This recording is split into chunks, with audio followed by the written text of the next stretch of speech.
Have you played any Dark Forces Remastered on Switch? No, is that like the kind of the Doom clone? Yeah, and I would say because Jedi Knight Dark Forces 2, which is like one of my favorite PC games ever, because that iterated on Dark Forces, playing the original Dark Forces reminds me quite a bit, especially now that it's up-resed, and because the what they put together was nice 1080p, and I think they smoothed out or replaced a lot of the assets. The environments are still pretty Doomish. Yeah, Kind of I gray remember and playing it back in the day and being like, "Oh, it's cool. It's like Doom." yeah. Okay, far But it's out. cool that they were able to adapt that into this like one with a lightsaber and with force abilities, and like Dark Forces 2 is kind of very much its own thing, I think. Mm-hmm. And it had the live action cutscenes, which you can't beat. Oh yeah. But I want, so I of course my dream would be that they would give this same remastered treatment to Dark Forces 2. That would be a dream, because they've done the sequel now. They've done Outcast. Yeah. They've done the prequel. They've done Dark Forces. Come on, do the good one. Yeah. At least what I think is the good one, because I remember I was like in 7th grade when I was super into it. There was a multiplayer stage called Canyon Oasis, and we would spend a lot of time in there. It was filled with like rocket launchers and kind of rare weapons from the single player, and Yeah. we would just blow each other away. Yeah, it was so like I'm imagining it now. It was so much fun to just like perch out somewhere and just blow your friend away. That was before, it was kind of like unheard of to be on the phone with a bunch of friends, because you'd be using the house phone line. Yeah. You wouldn't have friends overnight during the weekday. So it was the first time it was like, whoa, we can all play video games together over a network connection. Like, are you fucking serious? And we can like communicate during it. That's kind of like all hanging out and getting together. That was the early days of it.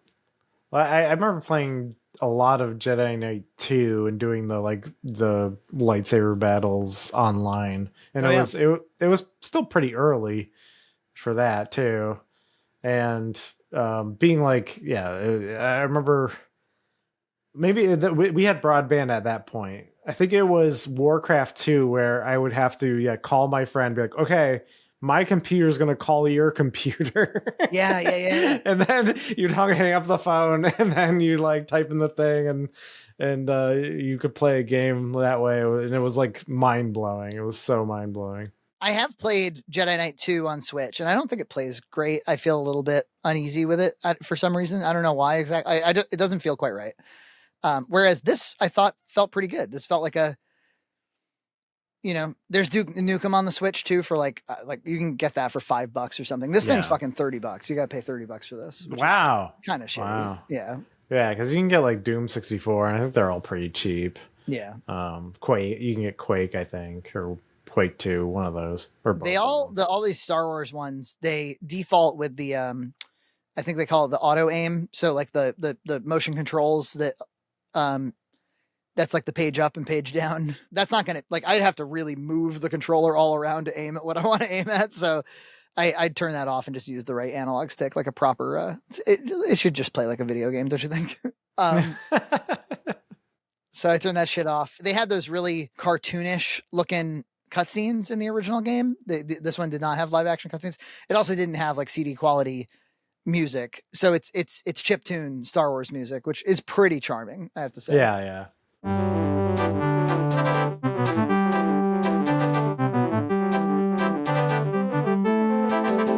Yeah, I wonder why they don't do Jedi Knight. Would the controls be too complicated? I don't even know. You could adapt it. It's probably, it would take you. Yeah, you'd have to take a while to do it. Yeah, I think you'd have to do some special treatment. Yeah.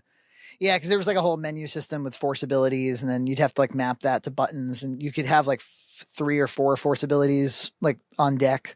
It would be a lot, but man, is it fun! And if they could do like 4K versions of those live action cutscenes, that'd be great. That would just be a goodwill thing to do. Well, yeah, we've talked about it before, but there are YouTube videos where they AI up-res a bunch of them, so you can check those out. They look really good. You can just use those, just like how like Nintendo uses like the Ocarina of Time emulation that fans did or whatever. Yeah. They added like some like achievement-y things, which add, I think that's good. It adds a little bit of game to your game.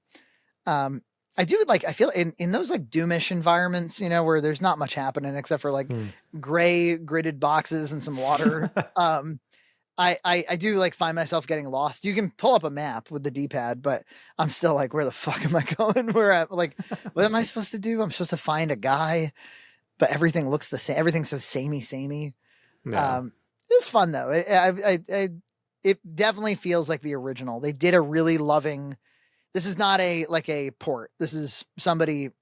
Well, it is. Yeah, it's a homemade port. They did it from scratch, and you can switch between remastered look, which is default, to original PC kind of lower res 4:3 anytime you want. Oh, nice. And honestly, like all of the buttons on the controller map quite nicely. It's really quite good. There, you know, in that game you could crouch and jump. That's one couple of ways that it was distinct from Doom anyway. I always like when people iterated on the Doom engine in like kind of subtle, clever ways. Yeah, Duke Nukem was like that too a bit, right? Yeah. Yep. The other one besides Jedi Knight that I would love to see adapted is Shadows of the Empire.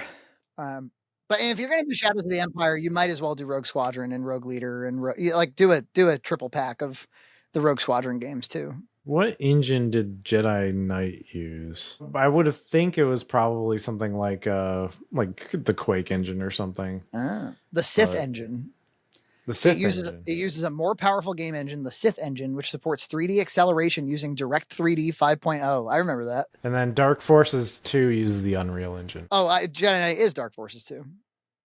So it says that I mean Jedi Knight 2. Sorry, Jedi Knight. Yeah, see, it gets confused. This is like Rambo. You know the Rambo titling? That's the most fucked up shit. I mean, James Rolfe already covered this, but it's First Blood, Rambo: First Blood Part 2, Rambo 3.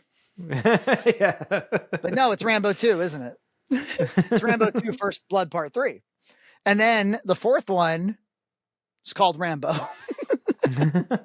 And then the fifth one is called Last Blood, which is the only one. Rambo 3 and Last Blood, I guess. That is a very, very inconsistently titled film franchise. Yeah.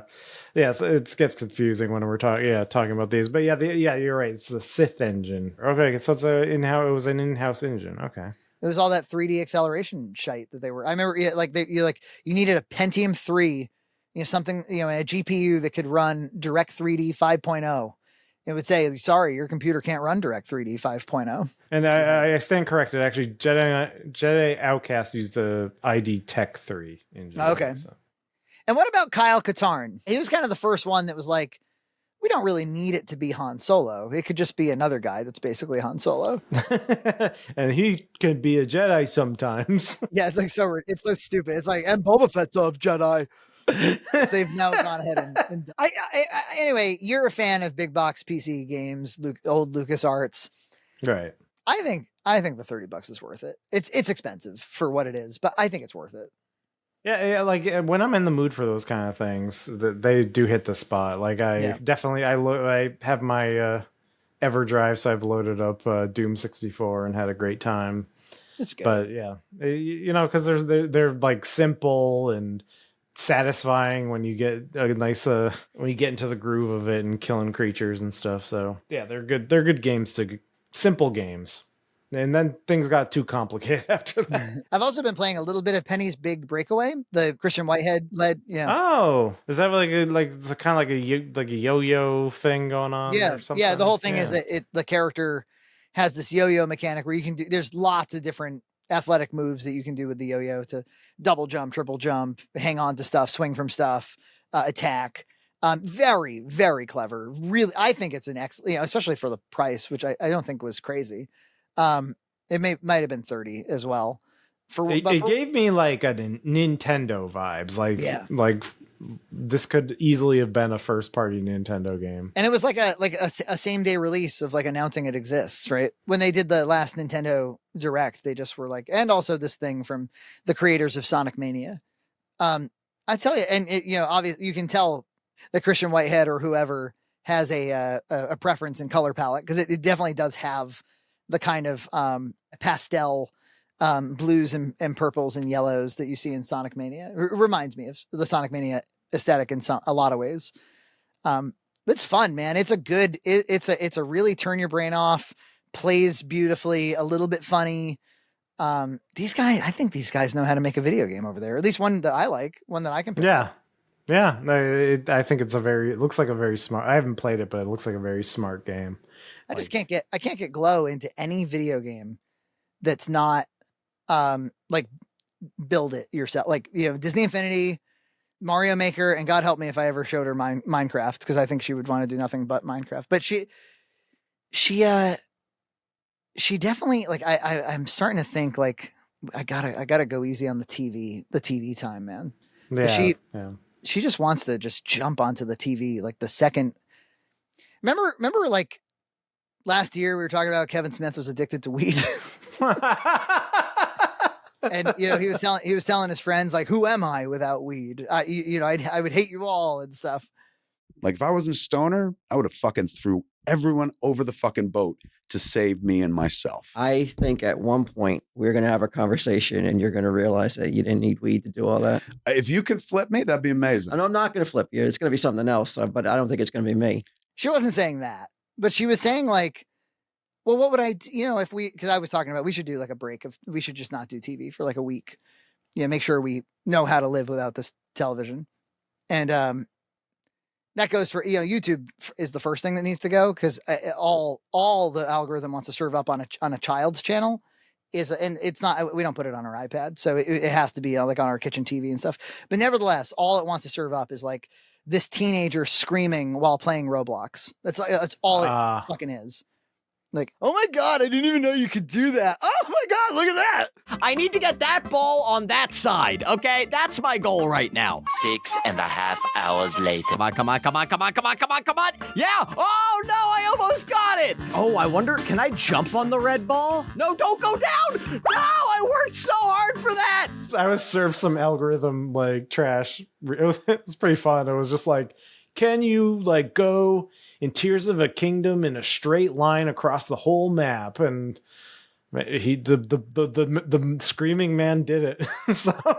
Look at the line! Look at that fucking line! Woo! I'm gonna be honest, I genuinely don't know if any other straight line on this map is possible. This literally would have failed like 5 times if it was pushed a single pixel in any direction. Look at that beautiful, perfect line! Absolutely perfect! Whoa! Oh, I'm walking in a straight line. You guys, I'm walking in such a straight line right now. Let's go. He made it exciting. He's probably a famous YouTuber, and I'm just too old to recognize it. His name was Doug, and I'm sure people know who that is, but I don't. Yeah, she had said something like, but you know, like, what else would I do? I was like, oh man, we're gonna have to. We have like a giant shelf of books, and I just started pulling down books. I was like, we're reading all these. We're reading every fucking book in one day. We're in books now. We're a book family.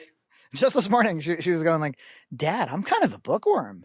You know, you turning off the TV is making me into a bit of a bookworm. You know what gets my ass, man, is do you feel like you, for the last like 2 decades now, like from the time you were 20 to now, you've just seen nothing but young people who have insisted to you that they're the only ones who understand what young people like?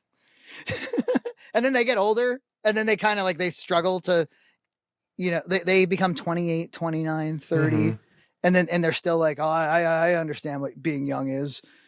And then they do eventually lose it, you know? Oh, yeah. I'm like, motherfuckers, there's nothing new under the sun. Come on now. Yeah. It's always, you know, you're always like, oh, I don't, you know, what's with teenagers screaming at Roblox? I got everybody! I won! Let's go! No! Okay, because you won, here is some actual money. Okay. And there's inevitably a 26-year-old who's like, that's actually very popular. I'm like, oh, okay. What are you, 15? Make a big part of their identity is I'm young. I'm like, that's not a good identity because it's going to go away. Yes. I promise you. How do you do, fellow kids? What? Subscribe to Red Cow Entertainment on Patreon for full episodes every other week.